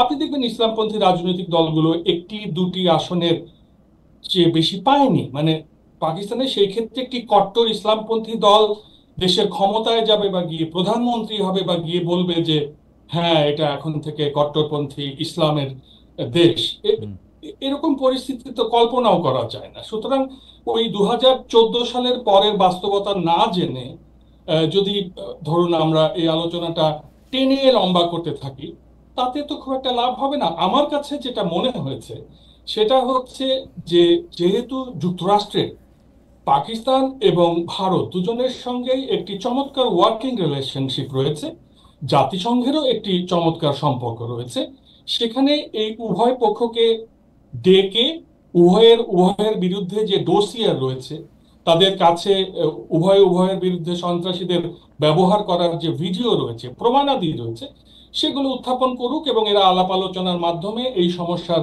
সমাধান করুক। এখন ভারত একটি সফল রাষ্ট্র, কিন্তু তাই বলে ভারত তো আমেরিকার নয় যে মনরো ডক্ট্রাইন নীতির মতো সে পৃথিবীর যে প্রান্তে পাবে সেখানে গিয়ে মানুষ খুন করে আসতে পারবে। যেমন ধরুন আমেরিকায়, কানাডায় শিখদেরকে হত্যা করার অভিযোগ উঠেছে, এরকম পাকিস্তানের মধ্যেও এরকম অ্যাডভেঞ্চারিজম চলছে। কিন্তু মাসকাত ভাই, দীপ্তেন্দ্র দাদা যেটা বললো যে ভারত যদি আক্রান্ত হয়, ধরেন ভারত যদি দেখে যে তার 25 জন পর্যটক, নিরীহ পর্যটক হিন্দু না মুসলমান সেটা দেখে তাদেরকে মাথায় গুলি করা হয়েছে, তাদেরকে স্ত্রীকে পাশে রেখে, এবং দিস ইজ এন স্টেটমেন্ট। এই স্টেটমেন্টের ক্ষেত্রে ভারত যদি ক্রিয়া প্রতিক্রিয়া না জানায়, এবং ভারত যদি জানে, মনে করে যে একটা দুর্বৃত্ত রাষ্ট্র তাকে পাশে থেকে, একটা ডাকাত রাষ্ট্র পাশে থেকে ট্রেনিং দিচ্ছে, এবং যেটা মনে করার বা তথ্য প্রমাণ সহ থাকার অনেক তথ্য প্রমাণ তাদের কাছে আছে বলে তারা মনে করে, তারা আসলে কি করবে? মানে পাকিস্তানের ভিতরের যে জনগণ, তারা কি এই ব্যাপারটাকে আসলে অ্যাড্রেস করতেছে যে কেন আমরা এটা করব? মানে আমাদের দরকারটা কি এখন আর এটা করার? এখন এখন এই ক্ষেত্রে তারা স্পেসিফিক্যালি এটা করেছে কিনা সেটারই তো প্রমাণ দরকার। আপনাকে আমি বললাম না যে 2014 সালের আগের বাস্তবতা নিয়ে বসে থাকলে এবং তাহার প্রেক্ষিতে একটা জাজমেন্ট চাপিয়ে দিলে তো হবে না। এখন তো এই যে কাশ্মীরের অভ্যন্তরে যে পহেলগামে যে ঘটনাটা ঘটেছে, এটার সঙ্গে পাকিস্তানের সম্পর্ক আছে এটা নিশ্চিতভাবে প্রমাণ করার পরে না আপনি তাকে দোষী সাব্যস্ত করবেন। আপনি নিজেই জুরি হবেন, নিজেই জাজ হবেন, নিজেই এক্সিকিউশনার হবেন। এটা কেমন একটা খুব মানে হালকা ব্যাপার হয়ে গেল না? যৌক্তিক দাঁড়াচ্ছে কি ব্যাপারটা? আমি একটু, জনাব রায়চৌধুরী, আপনি কি একটু ছোট করে বলবেন, ধরেন পহেলগামের এইটার মধ্যে পাকিস্তান রাষ্ট্র হিসাবে জড়িত, এই হত্যাকাণ্ডের মধ্যে, এই সন্ত্রাসী কাণ্ডের মধ্যে, এটা দিয়ে পাকিস্তান আসলে কি অর্জন করতে পারে, মোটিভটা কি আসলে কি হবে? একটু ছোট করে এক লাইন দুই লাইনে যদি বলেন, অনেকগুলি বিষয় আমাদের। আচ্ছা, হ্যাঁ, না, এটা হচ্ছে পাকিস্তানের মধ্যে, পাকিস্তানকে তো কোনো গণতান্ত্রিক সরকার চালায় না পাকিস্তান। প্রচলিত ধরেন ওগুলোকে গণতন্ত্র বলে না, যেখানে ইমরান খানকে কোনো একটা কারণ দেখিয়ে জেলে পুরে ফেলা হয়। আম আদমি পার্টিকে যেভাবে ধ্বংস করে দেওয়া হচ্ছে সেটাও তো গণতন্ত্র নয়, না আম আদমি পার্টি জনাব রায়চৌধুরী, মানে পাকিস্তান এটাতে কি অর্জন করবে? আমি শুধু এইটা বলতে চাচ্ছি, রাজ্য দিল্লি গণতান্ত্রিক হোক না তার চেয়ে হোক। অনেক বড় রাজ্য পাঞ্জাব শাসন করছে, আপনি জানেন না, তাই আপনাকে এটা জানিয়ে রাখা। জি, তথ্যগুলো ঠিক থাকলে একটু সুবিধা হয়। না ইমরান খান আর যাই হোক, ভোট পেয়েছে, অনেক আসন পেয়েছে, কয়েকটি আসনের কারণে সে সংখ্যাগরিষ্ঠতা পায়। আপনাকেও তথ্যগুলো একটু জানিয়ে দিলাম যাতে আপনারও একটু বুঝতে সুবিধা হয় এই যে সংখ্যাগরিষ্ঠতা জনগণের বললেন ভোটাধিকার আপনি। প্রয়োগের অধিকার সেখানে সুস্পষ্টভাবে চোখে পড়েছে। এটা তো আমরা ভোট কাভার করেছি, দেখেছি। কি আমি বুঝতে পারলাম না, কোন স্টেটের কথা হচ্ছে এটা? পাকিস্তানে যে গত নির্বাচনটি হয়েছে সেখানে তো জনগণ ভোট দিয়েছে এবং সেখানে অনেক বাধা তখন ইমরান খানের একটা পার্টি তো ছিল, ইমরান খানের তো একটা পার্টি ছিল, সেই পার্টি হিসেবে ভোটে দাঁড়াতে পেরেছিল। পার্টিটা তো ভোট করেছে এবং সেই ভোটে তারা সাফল্যও পেয়েছে। সেই পার্টি হিসেবে দাঁড়াতে পেরেছিল। ওইটাই মানে আম আদমি পার্টির উপরে আমি আরেকবার আপনাকে বলছি, আপনার তথ্যগুলো একটু যাচাই করে নিন। ইমরান খানের পার্টি কি তার পার্টি হিসেবে ভোটে লড়তে পেরেছিল? না না, জনাব রায়চৌধুরী, আমরা খেয়াল করার কিছু নেই। আমি জানি আমরা একটু গণতন্ত্রের তর্কটা আলাদা রাখি, গণতন্ত্রের তর্কটা আমরা করব। আমি জানি যে তারা নির্দল হিসেবে ভোটে লড়েছিল, তাদের ব্যান করে দেওয়া হয়েছে। ঠিক আছে, গণতন্ত্রের তর্কটা আমরা করব, একটু পরে করি। আপনি আমাকে বলেন যে পাকিস্তান স্টেট হিসাবে ওই টেরোরিজম স্পন্সর করে আসলে কি প্রমাণ করতে চায় পৃথিবীর কাছে, বা কি লাভ করতে চায়? এটা হচ্ছে পাকিস্তানের আর্মির, আমি পাকিস্তান রাষ্ট্র, এমনকি পাকিস্তান যদি গণতান্ত্রিক রাষ্ট্র বা গণতান্ত্রিক সরকার যদি সেখানে সর্বেসর্বা হতো, তাহলে এই অবস্থাগুলো সলভ হয়ে যেত অনেকদিন আগে, হয়তো অনেকটা সলভ হয়ে যেত। কিন্তু সেখানে আর্মি হচ্ছে সর্বেসর্বা, এবং আর্মি এই ধরনের অর্গানাইজেশন গুলোকে হাতে রাখে এবং বিভিন্ন জায়গায় গন্ডগোল বাঁধিয়ে রাখে। পাকিস্তানের সঙ্গে গন্ডগোল শুধু ভারতের নয়, আফগানিস্তানের উপর গিয়ে মিসাইল ফেলছে পাকিস্তান। ভারতের সঙ্গে শুধু নয়, ইরানের সঙ্গে, যতগুলো প্রতিবেশী আছে সব জায়গাতে পাকিস্তান আর্মি একই কাজ করছে, নানা ধরনের। আর এই যে পুরো সন্ত্রাসবাদ, এই জিনিসটাই তো তৈরি করেছিল পাকিস্তান। আফগানিস্তানকে যখন রাশিয়া ঢুকেছিল, অর্জনটা কি, মানে অর্জনটা কি, ঘোষণাটা কি বা পাকিস্তান আর্মি? এইগুলো না থাকলে পাকিস্তানের আর্মির ইম্পর্টেন্স থাকবে না পাকিস্তানের মধ্যে। এই যে পাকিস্তানে, বাংলাদেশে তো আর্মি কোনো শাসনের স্তম্ভ নয়, ভারতে তো আর্মি কোনো শাসনের স্তম্ভ নয়, তারা গণতান্ত্রিক সরকাররা যা বলে সেই অনুযায়ী কাজ করে। পাকিস্তান কেন অন্যরকম? কারণ পাকিস্তানের আর্মি হচ্ছে সর্বেসর্বা হয়ে থাকতে চায়, বিশাল বড় লোক সমস্ত জেনারেলরা, সমস্ত উচ্চপদস্থ অফিসাররা। না, সেটা আরেকটা তর্ক হচ্ছে। সুতরাং পাকিস্তানের দরকার হচ্ছে পাকিস্তানের আর্মি এইগুলি, পাকিস্তানের নয়, আমি আবারও বলছি, পাকিস্তান আর্মির দরকার। ওকে, পাকিস্তানের আর্মির দরকার, ঠিক আছে। আপনি এটি বললেন, কিন্তু কি অর্জন পাকিস্তানের আর্মি করতেছে 25 জনকে মেরে, সেটা আমি বুঝতে পারতেছি না। অনেকে দেখেন, আমি আরেকজন আরো সহজ করে কি করে বলবো, আমি তো বাংলা ভাষাতে বললাম যে বিভিন্ন জায়গায় ভারতে, আফগানিস্তানে, ইরানের সঙ্গে নানা জায়গায় এই ধরনের নানা রকম গোলমাল লাগিয়ে রাখলে পাকিস্তানের ভেতরে পাকিস্তানের আবার আর্মির ইম্পর্টেন্সটা থাকবে। আবার কেউ কেউ তো এটাও বলতে পারেন যে তালেবান শাসন চালু হওয়ার পরে আফগানিস্তানের সাথে যাতে সবাই খুব সতর্কতার সাথে মিশছে, তখন Bharat extra sweet diplomatic relationship আফগানিস্তানের সঙ্গে করতেছে, যে পাকিস্তানের অভ্যন্তরে যাতে এক ধরনের এইগুলি চলতেই থাকে। এটাও তো কেউ কেউ বলতে পারে, তাই না? আমরা ডিপ্লোম্যাটিক রিলেশন ভালো করলে আর মানে তাহলে ডিপ্লোম্যাটিক পাকিস্তানের রিলেশন সঙ্গে ভালো আমাদের করতেছে ডিপ্লোম্যাটিক হচ্ছে রিলেশন যে ভালো করার দরকার নেই। তালেবান শাসন দেখুন, আসার যদি পরে ওইটা কিন্তু যদি যুক্তি হয়, তালেবান শাসনের না সাথে আপনার আসার ওইটা পরে যদি কিন্তু যুক্তি হয়, তাহলে আফগানরা তো এই কথা বলবে যে ভারত যদি আজকে পাকিস্তানের সঙ্গে ডিপ্লোম্যাটিক রিলেশন ভালো করে, ও তাহলে আমাদের মারবে বলে ভালো করছে। ওকে তাহলে ভারত কারোর সঙ্গে ডিপ্লোম্যাটিক রিলেশন ভালো করবে না এই ওকে যুক্তি অনুযায়ী। আমি একটা কোট আপনাকে শোনাতে চাই। আপনি জানেন যে এই কোটটা আসলে অনেক জায়গায় অনেকভাবে ঘুরতেছে। আপনি শুধু এটা নিয়ে একটু যদি মন্তব্য করেন জনাব রায়চৌধুরী। আমি জনাব মাসকাত হাসানের কাছে প্রশ্নে আসতেছি। সেটা হচ্ছে যে ভারতের অন্যতম মানে খুব জনপ্রিয় সাহিত্যিক বুদ্ধিজীবী অরুন্ধিত রায় এরকম বলেছেন যে পাকিস্তান ও ভারত যুদ্ধে জড়ায়নি, জড়িয়েছে এদের সরকার। দুই দেশের ব্যবসায়ী গোষ্ঠী, চলচ্চিত্র শিল্প, জনগণ একে অপরের সঙ্গে যুদ্ধ ঘোষণা যুদ্ধ করছে না। এই যুদ্ধ আসলে একটা নাটক, যা সীমান্তের দুই পারের শাসক গোষ্ঠীর রচনা, যারা ভয় ও ঘৃণা থেকে মুনাফা করে। আপনি কি একটু মন্তব্য করবেন কিনা? তিনি 2-2-2 বলছেন, আপনি যেমন 1-1-1 বলছেন, উনি কিন্তু দুই রাষ্ট্রের কথাই বলছেন। জনাব রায়চৌধুরী। ও আমি জি, এইগুলো না ওই বামপন্থীরা থাকে, সারা পৃথিবী জুড়ে ছিল।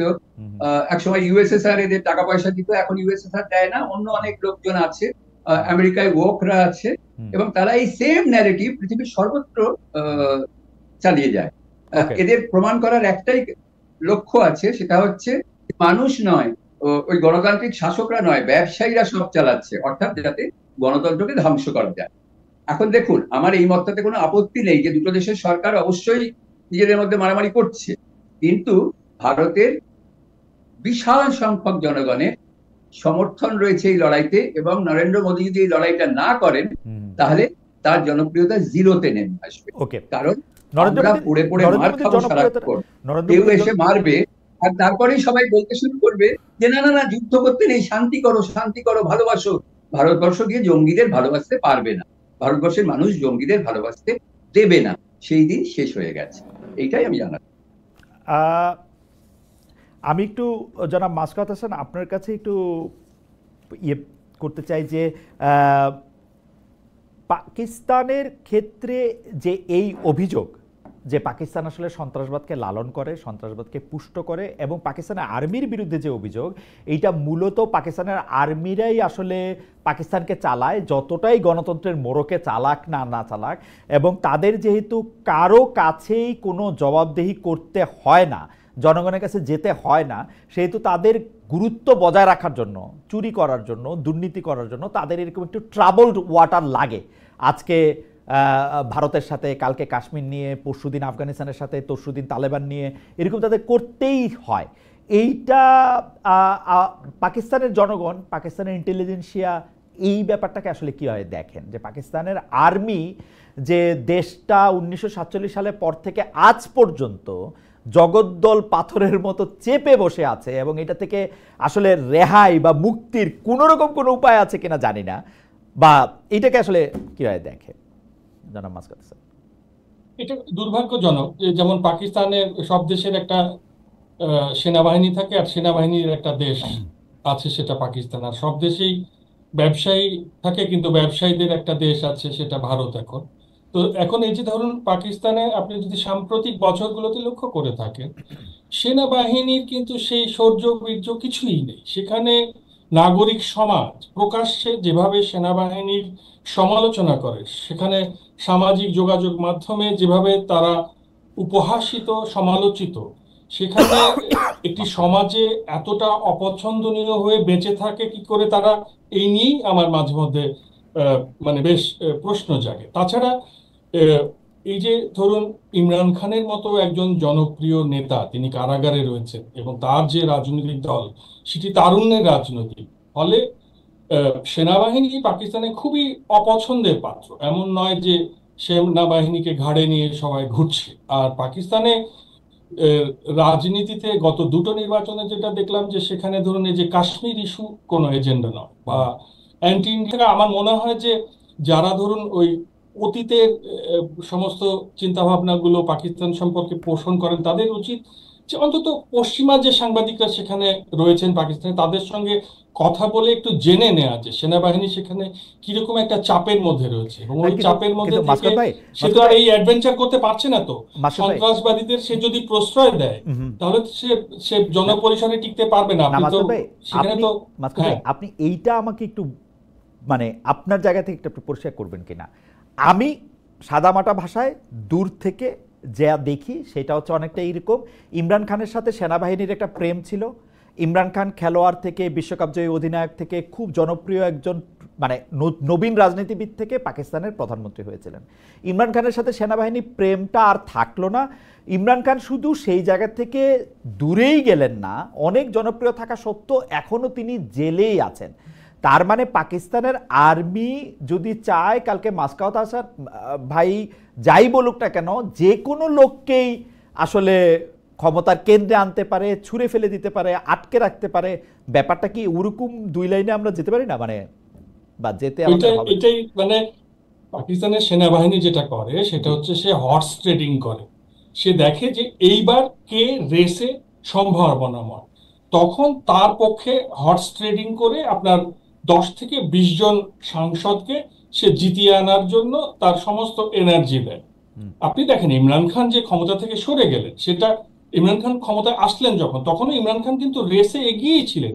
শুধু যেটা ফ্যাসিলিটেট করেছে আর্মি সেটা হচ্ছে যে একটা প্রি ইলেকশন ইঞ্জিনিয়ারিং করে সে সময়ের পাকিস্তান পিএমএলএন এই যে শাহবাজ শরীফ যারা ক্ষমতায়, এদের কিছু প্রার্থীকে বাধা সৃষ্টি করে রেস থেকে তাদেরকে একটু দূরে রেখে ইমরান খানকে তারা কি করলো, সংখ্যাগরিষ্ঠতা পেতে সাহায্য করলো। আবার ধরুন ইমরান খানের কোয়ালিশন পার্টনার যারা ছিল তাদের ওই 15 জন সাংসদকে টাকা পয়সা দিয়ে কিনে এদেরকে বিক্রি করে দিল ধরেন শাহবাজ শরীফদের কাছে। রাইট। ফলে শাহবাজ শরীফরা আবার ক্ষমতায় চলে গেল। ওরা ওই 10 থেকে 20টা ঘোড়া বিক্রি করে না এবং সেই ঘোড়া ব্যবসা নিয়েই তারা এখন চাপের মধ্যে রয়েছে, না জনসমালোচনার মুখে মাসকাত ভাই, রয়েছে। কিন্তু আপনি এটাকে তাকে অনেক বড় করে আসলে না মাসকাত ভাই, তুলে ধরা হয়। আপনি এটাকে হর্স ট্রেডিং হিসেবে দেখলেও দেখতে পারেন, কিন্তু আমার কাছে কিন্তু পাকিস্তান আর্মিকে দেখলে আমার কাছে মনে হয় হচ্ছে ওই যে লার্জ হেড্রন কলাইডারের মধ্যে বিগ ব্যাংটা করতে চেয়েছিল না, সেটা গডস পার্টিকেল হিসাবে। বিকজ আপনি যত কিছু আয়োজন করেন আপনার একটা গডস পার্টিকেল লাগবে। Pakistan army is the God's particle of the, এখন এটা যদি আপনি ডেমোক্রেসি বলতে চান মানে আপনি যতই এটাকে মানে হর্স ট্রেডিং হলে তো আমি আগায় গেছি এখন আমাকে সাপোর্ট করবে আমি এখন ফার্স্ট হবো, ব্যাপারটা এরকম না। দ্য নেসেসারি বা আমি আবারও বলি গডস পার্টিকেলটা তো পাকিস্তান আর্মি, ইজন্ট ইট? অত বড় না, কারণ জনঘৃণার মুখে যে থাকে সে কি অত বৃহৎ কিছু? আর নতুন প্রজন্মকে আপনি চিন্তা করে দেখেন, আপনি বাংলাদেশের যে নতুন প্রজন্মকে দেখলেন গত জুলাই অগাস্টে, পাকিস্তানেও কিন্তু ওই নতুন প্রজন্মটি পিটিআই এর সমর্থক। আপনি নতুন প্রজন্মের ভাষাটা একটু পড়ে দেখার চেষ্টা করেন, তারপর আপনি বুঝতে পারবেন যে যেটা এতদিন অনেক বড় মূর্তি হয়েছিল সেটা ধীরে ধীরে এই হীরক রাজার মূর্তিটা ধীরে ধীরে ঢলে পড়ে যাওয়ার সময় এসেছে কিনা বা ওই দিকেই যাচ্ছে কিনা। ওকে, আমি একটু জনাব রায়চৌধুরীর কাছে যাই। জনাব রায়চৌধুরী, একটা তো আছে যে মানে যা হইতেছে যা ঘটতেছে, আরেকটা তো আছে যে নম চমস্কির একটু ধার করে বলি ম্যানুফ্যাকচারিং কনসেন্ট। আপনার কাছে কি মনে হয়, আপনি সাংবাদিকতা থেকে একটু দূরে আছেন কিছুদিন কিন্তু সাংবাদিকতা করেওছেন বহুদিন, আপনার কাছে কি মনে হয় যে ভারতীয় মিডিয়া এখন তথ্য দেওয়ার থেকেও তথ্য রচনা করতে বা সম্মতি অসম্মতি উৎপাদনের ক্ষেত্রে তারা অনেক বেশি মানে চেষ্টা করতেছে, চেষ্টার মধ্যে আসে? আমি পাকিস্তানেরটা যদি আমি বাদও রাখি, ভারতীয় গণমাধ্যম যখন বাংলাদেশে একটা রেজিম চেঞ্জ হলো তখন ভারতীয় গণমাধ্যমের যে ভাষা, যে তথ্য দেওয়ার যে চেষ্টা, সেটা দেখে আমি আমার কথা আমি বলে রাখি, আমি দেওয়া হতো, আজকে তার 1/3 মাইনে দেওয়া হচ্ছে। ফলে আগে যারা সাংবাদিকতায় আসতো তারা আসে না, যারা প্রাথমিক শিক্ষকের চাকরিটাও পায় না তারা আসে। ফলে তাদের সেখানে যে একটা ভয়ঙ্কর বোধ বুদ্ধির অভাব কাজ করবে এবং তারা যে যা লিখছে তার মানে জানে না, এই ধরনের ঘটনা ঘটবে, সেটাই স্বাভাবিক আর সেটাই হচ্ছে এখন। ওই হয়তো একটু, যেটা সবচেয়ে বড় চ্যানেল সে হয়তো একটু এক্সেপশন, যেটা সবচেয়ে বড় কাগজ সে হয়তো একটু এক্সেপশন, কিন্তু সেখানেও আমি নিজে সেখানে কাজ করেছি বলেই জানি, সেখানেও মাইনে অসম্ভব রকমের কমিয়ে দেওয়া হয়েছে, এবং তারপরে স্ট্যান্ডার্ড অনেক পড়ে গেছে। আর বাকিদের তো স্ট্যান্ডার্ড বরাবরই খারাপ ছিল, এখন আরো খারাপ হয়ে। জনাব রায়চৌধুরী, আপনি আমাদের যেটি জানালেন সেই জায়গা থেকে আমি একটু জনাব মাসকাত হাসানের কাছে আসতে চাই। প্রশ্নটি আসলে আপনাকে করা উচিত, আপনাকে আমি করব, কিন্তু আমি জনাব মাসকাত হাসানের পয়েন্ট অফ ভিউটা একটু জেনে নিতে চাই। জনাব মাসকাত হাসান, ধরা যাক পাকিস্তান সিনসিয়ারলি চায় যে ভারত এবং ভারতের সাথে কোনো ধরনের মিলিটারি টেনশন আর না থাকুক, পাকিস্তানের এই ক্ষেত্রে কি করা উচিত বা কি করার আছে বলে আপনি মনে করেন, বা কি করলে পাকিস্তান আক্ষরিক অর্থেই ভারতকে এবং পুরো পৃথিবীকে এটা বোঝাতে পারবে যে সে আর এই ধরনের কোনো মিলিটারি মানে সামরিক যুদ্ধের আর তার কোনো ইচ্ছা নাই এবং সেটা সে করতেও চায় না, নাকি করতে চায়, মানে কি করলে, মানে এটা সে কি করতে পারে?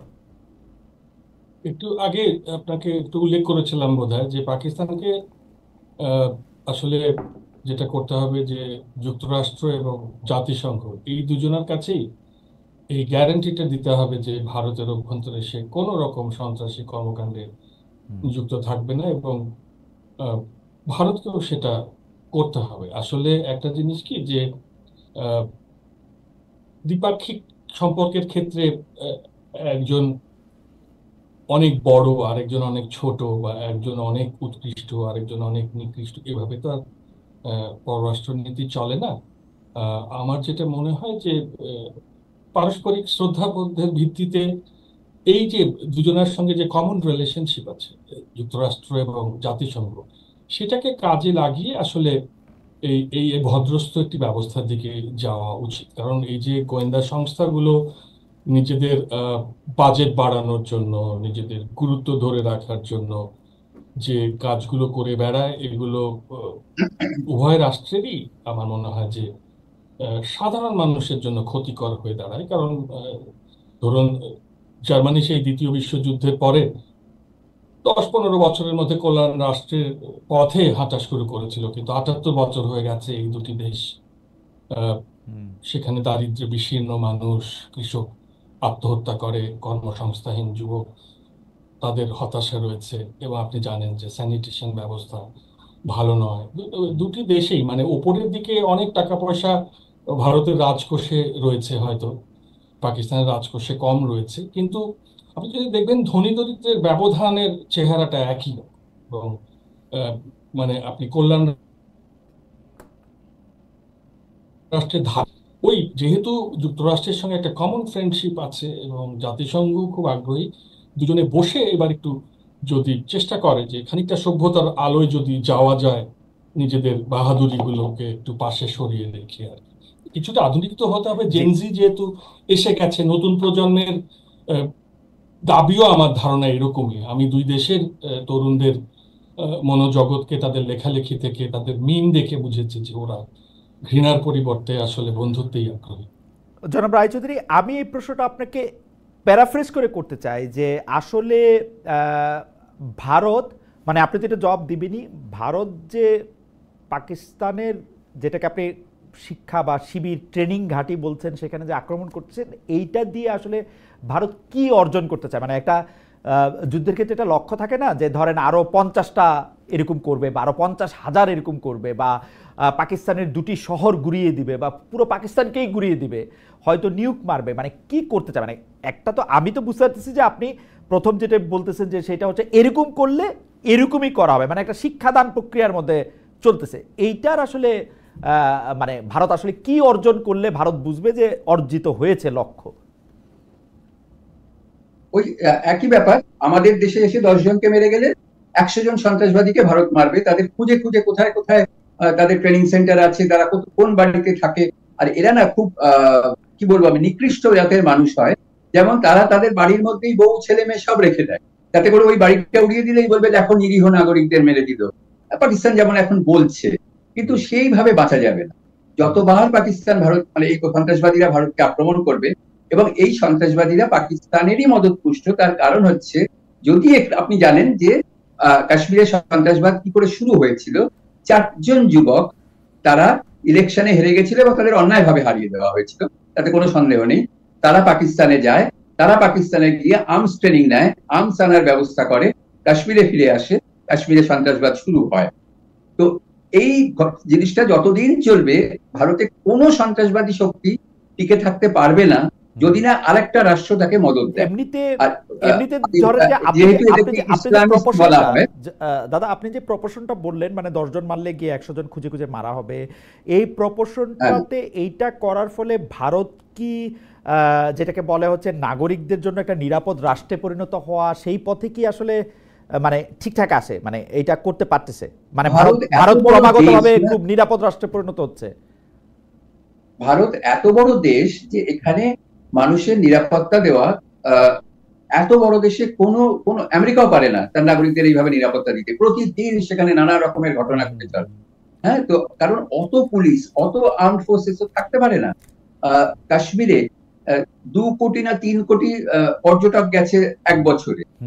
এত মানুষকে নিরাপত্তা দেওয়া কি সম্ভব কোনো আর্ম ফোর্সেস এর পক্ষে? নিশ্চয়ই। বৈসারানে কেন কোনো আর্ম গার্ড ছিল না, কেন একটু নজর দেওয়া হয়নি, সেটা একটা বড় প্রশ্ন। সেখানে গাফিলতি ছিল, যে গাফিলতিটা সুযোগ নিয়েছে এরা, সেটা অবশ্যই ঘটেছে। কিন্তু এই যে কোথাও কোনো গাফিলতি ঘটবে না একদম, এইটা করা খুব কঠিন। মানে এইটা ভারতের সরকারের বা ভারতের কাছে। আমি আমি জনাব রায়চৌধুরী, আমি একটা জিনিস একটু লক্ষ্য করতে বলি, এইটাতে শেষ, যে আসলে এই যে অ্যাকশন বা রিয়াকশনটা, সেটা আরেকজনের শক্তি দেখেই আমাদের এই অঞ্চলে নির্ধারিত হয় কিনা। কারণ 4-5 বছর আগে কিন্তু, বা 3-4 বছর আগে, আমার ঠিকানা মানে আমার ডেট মনে নাই, কিন্তু চীনের সীমানা থেকে যখন যুদ্ধ হচ্ছে ভারতের সাথে, বা সংঘাত হচ্ছে, বা এক ধরনের টেনশন হচ্ছে, ভারতীয় সেনা ক্যাম্পের অধিনায়ক ক্যাপ্টেন, আমি নামটা ভুলে গেছি, তাকে ডেকে নিয়ে এসে মাথা থেতলে দেওয়া হয়েছে হচ্ছে ইট দিয়ে। ভারত অনেক কথা বললো, ভারত কিন্তু চীনকে ওরকম একটা প্রতিক্রিয়া দেখায় নাই, যে প্রতিক্রিয়া 100 গুণ হইতে পারতো পাকিস্তান হইলে।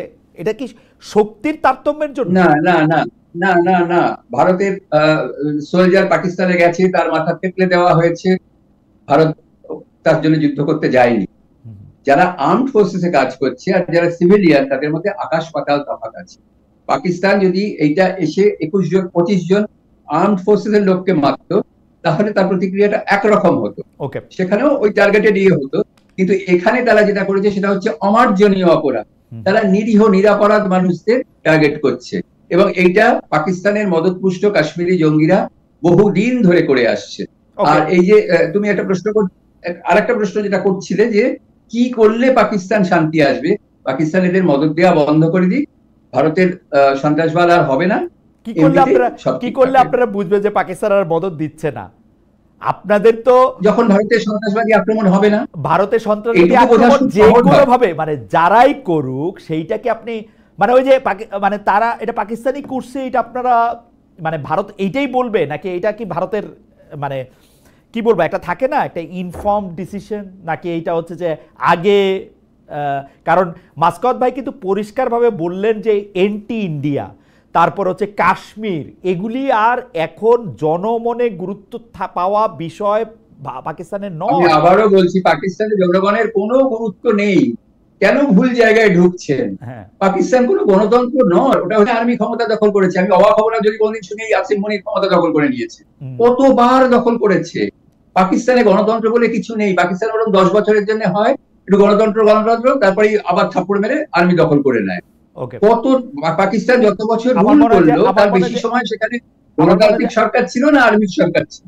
আমার মনে হয় যে আপনার বক্তব্য পরিষ্কার। আমি একটু যারা মাসকাত হাসান ভাইকে আপনি এই প্রসঙ্গে যদি একটু বলেন, তাহলে আমরা আজকের অনুষ্ঠান শেষ করতে পারি। যে আপনি একটা গুরুত্বপূর্ণ পয়েন্ট হয়ে যেতে আমরা পারিনি, আমি ছোট্ট করে উল্লেখ করি যে এই যে কমন নদীগুলো রয়েছে ভারত এবং পাকিস্তানের মধ্যে, সেই নদীতে এই যে সিন্ধু চুক্তি বা নদী চুক্তি স্থগিত করে দেয়া, বা এইভাবে মানে পাকিস্তানকে মরুকরণের মুখে ফেলা একটি একটি প্রচেষ্টা নরেন্দ্র মোদী সরকারের রয়েছে কিনা, এইটা হয়তোবা এবং নরেন্দ্র মোদী খুব সম্ভবত গত 10 বছর ধরেই চেষ্টা করছিলেন যে এই নদী চুক্তিটিকে একটু রিভাইজ করা যায় কিনা, এর চুক্তিগুলোকে। আমার ধারণা যে সে ব্যাপারেও একটা চাপ দেবার চেষ্টা ভারতের পক্ষ থেকে থাকতে পারে। যাই হোক, ওই মরুকরণের চেষ্টা বা ভাতে মারবো পানিতে মারবো ওই ধরনের একটু পঞ্চায়েতি প্রথার দিকে না গেলে বোধহয় একটুখানি শান্তি ধরে রাখা যাবে। আর আমার কাছে খুব গুরুত্বপূর্ণ যেটা মনে হয় যে একবিংশ শতক তো, ধরুন ভাষা রীতিতে একটা গুরুত্ব রয়েছে, যে দ্বিপাক্ষিক সম্পর্কেই হোক, সাংবাদিকতাই হোক, পাকিস্তানের মানুষ তো খুব নিকৃষ্ট, ওরা ছেলে বউ এক ঘরের মধ্যে হয়ে থাকে। মানে মানুষকে আসলে ওভাবে দেখার চল তো আধুনিক বিশ্বে নেই। একবিংশ শতকে মানুষ ওভাবে মানুষকে নিয়ে কথা বলে না। আমার মনে হয় ভাষাও অনেক সময় মানুষের মধ্যে সম্পর্কের অনেক ক্ষতি আনে। আমরা যদি একটু ইউফেমাইজ করে বলতে পারি, তাহলে হয়তো বা যে কোনো এইখানে আলোচনা, আপনার যে সঙ্গে কোনো আমি দ্বিপাক্ষিক আলোচনা একটু হতে পারে। আমি শুধু শেষ প্রশ্নটা এইখানে করি। আমি আপনার সুন্দর হতে সঙ্গে পারে। একটা কথা, জাস্ট এক জি সেকেন্ডে, জি এইখানে আমি ওনার সঙ্গে ডিফার করলাম। আমি সন্ত্রাসবাদীদের মানুষ বলে মনে করি না। আচ্ছা, ঠিক আছে, মানে আপনি জাজমেন্টও দিচ্ছেন। হাওয়েভার, সন্ত্রাসবাদীদের মানুষ বলে আপনি অবশ্যই। যখন মনে করছেন না, আমাদের দর্শকদের মধ্যে একটা বড় অংশ এটা জানতে চাইছেন যে বাংলাদেশের যে সাবেক প্রধানমন্ত্রী শেখ হাসিনা, তার বিরুদ্ধে জাতিসংঘের ইয়েতেও আসলে অন্তত কয়েকশো মানুষ, 1400 একটা লম্বা ডেট ধরে কয়েকশো মানুষ খুন করার বা খুনের অর্ডার দেওয়ার একটা আছে। তাকে ভারত শুধু আশ্রয় দিয়েছে তা নয়, তাকে আসলে তিনি ভারতে বহাল তবিয়তে আছেন। বাংলাদেশে এইগুলি যারা করেছেন তাদের মধ্যে অনেকে ভারতে বহাল তবিয়তে আছেন। এই ব্যাপারটা ভারতের সাংবাদিকরা বা ভারতের ইন্টেলিজেন্সিয়া বা ভারতের জনগণ আসলে কিভাবে দেখেন? জনাব রায়চৌধুরী, আমাদের শেষ প্রশ্ন, শেষ জায়গা, দর্শকদের প্রশ্ন এটা। হ্যাঁ, ঠিক আছে। ভারত ভারত 1950 থেকে এই কাজ করে আসছে। দালাই লামা বলে একজন মানুষ আছেন, নিশ্চয়ই জানেন। তিনিও ঠিক একই ভাবে চীনের একদম মোস্ট ওয়ান্টেড লোক। তিনি গত কত বছর হয়ে গেল, 70 বছর বোধহয় হয়ে গেল তিনি ভারতবর্ষে আছেন। ফলে অন্য দেশ থেকে কোনো কেউ যদি এসে রাজনৈতিক আশ্রয় চায়, তাকে ভারত সাধারণত মানে আশ্রয় দেয়। দালাই লামার সঙ্গে একমাত্র আপনি দিতে পারেন। বাংলাদেশের যিনি সরকার প্রধান ছিলেন তাকে আপনি মেলাচ্ছেন? কারণ দালাই লামা তো আর ওখানে সরকার প্রধান ছিলেন না, তিনি তো আর রাষ্ট্র পরিচালনা করেন নাই, পুলিশ বাহিনী পরিচালনা করেন, দালাই লামা সেখানকার সেই প্রদেশের প্রধান ছিল। জি, টিবেট দখল করেছিল। তার আগে টিবেট দালাই লামাদের অধীনেই ছিল এবং তারপরে স্বায়ত্তশাসিত অঞ্চল ছিল। সেখানে চাইনিজ আর্মি প্রবেশ করে, সেই সময় দলাই লামা পালিয়ে আসেন এবং ফলে দলাই লামাও আসলে একজন পলিটিক্যাল রেফিউজি। মানে আপেল আর আমের, মানে সেই জন্য হচ্ছে যে শেখ হাসিনা ওইখানেই থাকবেন, যতদিন থাকতে চান ততদিন থাকবেন, তাই? সেইটা আন্তর্জাতিক ইয়েতে যা হবে না হবে সেসবের থেকে বোঝা যাবে, তার থেকে ইয়ে হবে। কিন্তু যে ভারতের কাছে সে আশ্রয় নিয়েছে তাকে ভারত ওইভাবে ফিরিয়ে দেয় না।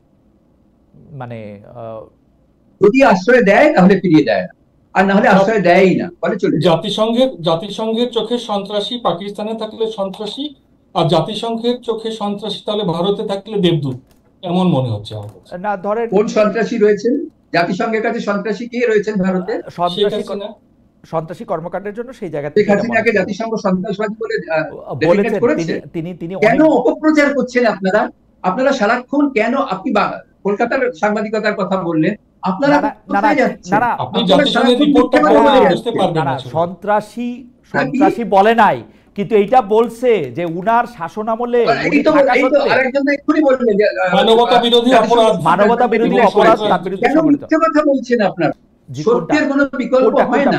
মিথ্যে কথা বলে কোনো নেগেটিভ তৈরি করা যাবে না। না, মিথ্যা কোনটার কথা আপনি বলতেছেন যে তাকে টেররিস্ট বলা হয় না? এই যে জাতিসংঘ হাসিনাকে সন্ত্রাসবাদী বলেছে, ডেজিগনেট করেছে, মানবতা বিরোধী অপরাধী বলেছে। ওকে, আমরা আসলে এই তর্কটা অপরাধী বলে ডেজিগনেট করেছে জাতিসংঘ জাতিসংঘের যে কমিটি, তারা এসে যে অনুসন্ধান করছে, সেই অনুসন্ধানের ক্ষেত্রে তারা একটা নাম্বার দিছে, স্পেসিফিক ভাবে এই জিনিসগুলি বলছে যে উনি সরকার প্রধান হিসেবে তার স্টেট মিশনারি ব্যবহারগুলি ঘটেছে, এই কাণ্ডগুলি করেছেন তিনি। আর সেটাকে ইউনাইটেড নেশনস কে অফিশিয়ালি সেটাকে মান্যতা দিয়েছে। মানে এখন অফিশিয়ালি তো নানা ধরনের কিছু থাকে, একটা স্ট্যাম্পিং করা থাকে, একটা রেজুলেশন করা থাকে, এবং অফিশিয়াল শেষ নাই, অফিশিয়াল শেষ নাই। না না, আপনি জাতিসংঘ দিয়ে যদি অফিশিয়ালি বলেন, দাদা আপনি এটাও কি একটু বলবেন যে পাকিস্তান কি অফিশিয়ালি জাতিসংঘ বলছে যে ও একটা টেররিস্ট রাষ্ট্র? অনেকবার বলা হয়েছে, অসংখ্যবার বলা হয়েছে। একটা রেজিম, একটা মানুষ, একটা টেররিস্ট রাষ্ট্র, দুইটা তো দুই জিনিস, তাই না? হ্যাঁ, যারা টেররিস্টদের সারাক্ষণ মদদ দিয়ে যাচ্ছে, যারা ওসামা বিন লাদেনকে রেখে দিচ্ছে, আচ্ছা, যারা এই সমস্ত কাজ। আমার মনে হয় যে আজকের অনুষ্ঠান আমরা অনেকখানি কথা বলেছি। জনাব রায়চৌধুরী, আপনাকে অনেক ধন্যবাদ। জনাব মাসকাত হাসান, আপনাকে অনেক ধন্যবাদ। আমাদের দর্শকদের মধ্যে অনেকেই আমাদের দর্শকদের মধ্যে একটা কি বলবো, একটা উপসংহারে চলে আসার একটা খুব চেষ্টা আছে, যেটা আসলে আমাদের জন্য একটু ক্ষতিকর। খালেদ ভাই, আপনি পাকিস্তানেই চলে যান। এইটাই এইটাই এইটাই বাকি আছে, অথবা পাকিস্তানের অথবা ভারতে চলে যান। যখন এরকম আলোচনা হবে তখন দরকার হবে, বাকি সময়টা আবার আমাদের সবার বন্ধুত্ব থাকবে। না, জি জনাব রায়চৌধুরী, আপনাকে অনেক ধন্যবাদ। জনাব মাসকাত হোসেন, আপনাকে অনেক ধন্যবাদ। অনেকগুলি বিষয় নিয়ে আমরা আলোচনা করলাম। আমরা আশা করবো যে ভবিষ্যতে আমরা এইসব আন্তর্জাতিক সম্পর্ক এবং ভারত পাকিস্তানের নানা বিষয় নিয়ে আমরা আরো কথা বলতে পারবো। দর্শক, সেই পর্যন্ত আজকের এই বিশেষ অনুষ্ঠান থেকে আপনাদের অনেক অনেক অনেক অনেক ধন্যবাদ।